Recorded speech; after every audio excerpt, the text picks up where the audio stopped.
Саламатсыздар ма оқушылар? Бүгінгі сабағымыздың тақырыбы Қазақстан картасы бойынша елімізді аралайық. Бәріміз кітабымызды ашамыз. Бүгінгі сабақтағы жаңа сөздерге назар салайықшы. Шикізат, қазба, кеніш, мәрмәр, қорғасын, жез, ері, жаңғыш, құмтас, мырыш, мұнай, құбыр. Жарайсыңдар балалар. Сабағымызды бастамас бұрын сергіту сәтімен бір сергіп алайық. Бәріміз көзімізді жұмамыз. Біздің тақырыбымызға сәйкес теңіздің әуенін қоямыз. Бәріміз көзімізді жұмамыз. Теңізде қазір теңіз жағалауында көз алдымызға аяп.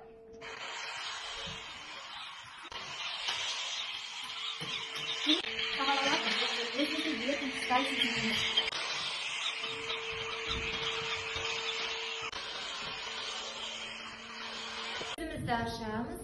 Ал қандай сезімде болдыңдар? Ал топқа бөлу әдісінде стикерлер әдісін пайдаланамыз. Сары топ Каспий тобы, қызғылт Бурабай, ал көк Тарбағатай тобы. Ал келіп таңдайсыңдар.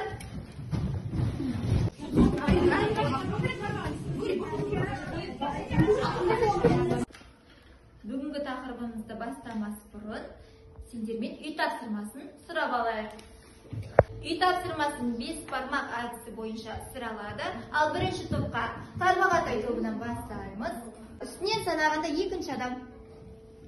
Халел, жауап берем. Қазақстан Евразия құрлығының нақ ортасына арналған бұл көлемі жүмінен әлемде 9. Бірден 10-ға дейін осы сағатты жылжыту арқылы өзімізді бағалап отырамыз. Астынан санаған кезде үшінші адам. Нұрбек. Үкенбай Досжанов Жібек Жолған Аманның оқырманды қыпшақтардың тарихы, тұрмыс тіршілігі, өнерімен таныстырады. Ұлы Жібек жолындағы ежелгі қалалар туралы мәлімет берді. Бұл шам әдісі қай топ бірінші сұраққа жауап береді, сол топ шам жағады. Астынан санаған кезде үшінші адам. Темірхан сөйлейміз.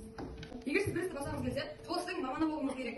Мысалы, егер екіңіз келсе, сол істің мамандығын оқу. Астынан санаған кезде екінші адам. Әділхан. Үкенбай Досжан Жібек жолы романында оқырманды қыпшақтың тарихы, тұрмыс тіршілігі, өнерімен таныстырды.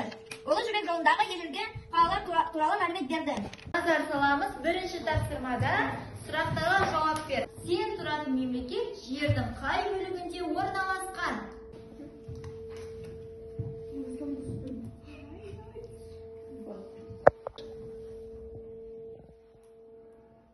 Мемлекет Евразияда орналасқан.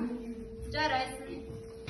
Екінші сұрағым, картадан өз мемлекетіңнің географиялық аумағын көрсетіңдер.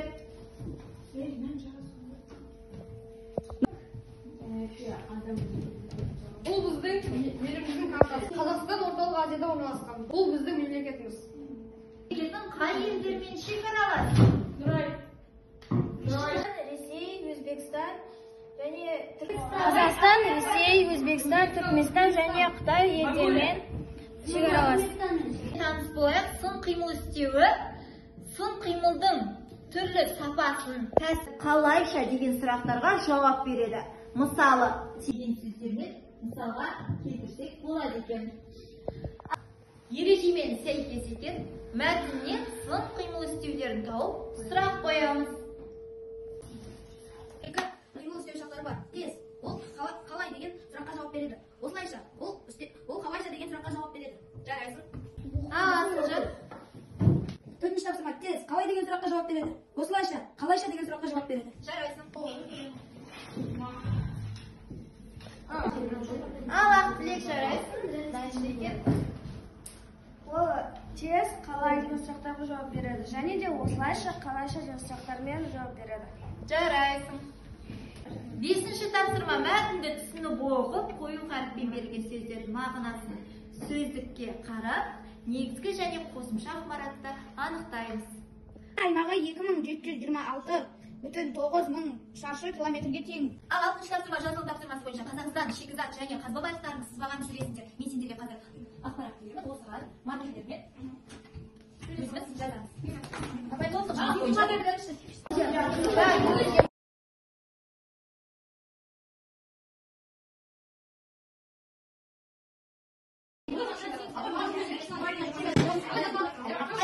Ал Каспий тобы жарайсыңдар, Каспий тобына сөз кезегін береміз. Қазақстанның шикізат қазба байлығында қорғасын жатады. Мәрмәр, газ, жез, мырыш.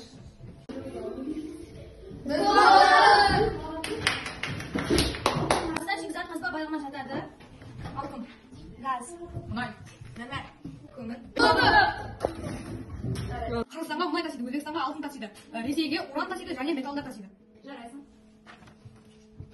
ақш-ға бес тасиды. Және Германияға түрлі шикізаттар тасиды. Бұл шикізаттар Қазақстаннан шығады. Бұл біздің байлығымыз. Bir тапсырманы алып алайық. 46 беттегі 7-ші тапсырманы орындап келеміз. Кері байланыс орнату үшін сендерге пальма ағашын беремін. Бұл кері байланысы көңіл-күй аралығына жарасқан.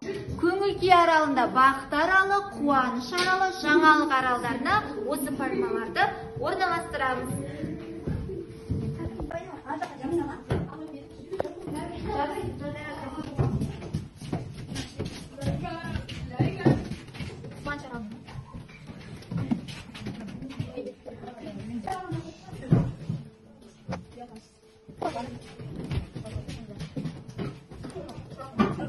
Бүгінгі тақырып сендермен өте көңілді әрі қызықты өтті. Бүгінгі сабақ сендермен қызықты әрі керемет өтілді.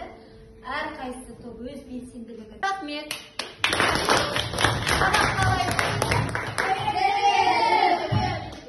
Сабақ аяқталғаннан соң балалар кубик әдісі бойынша сергіп алды.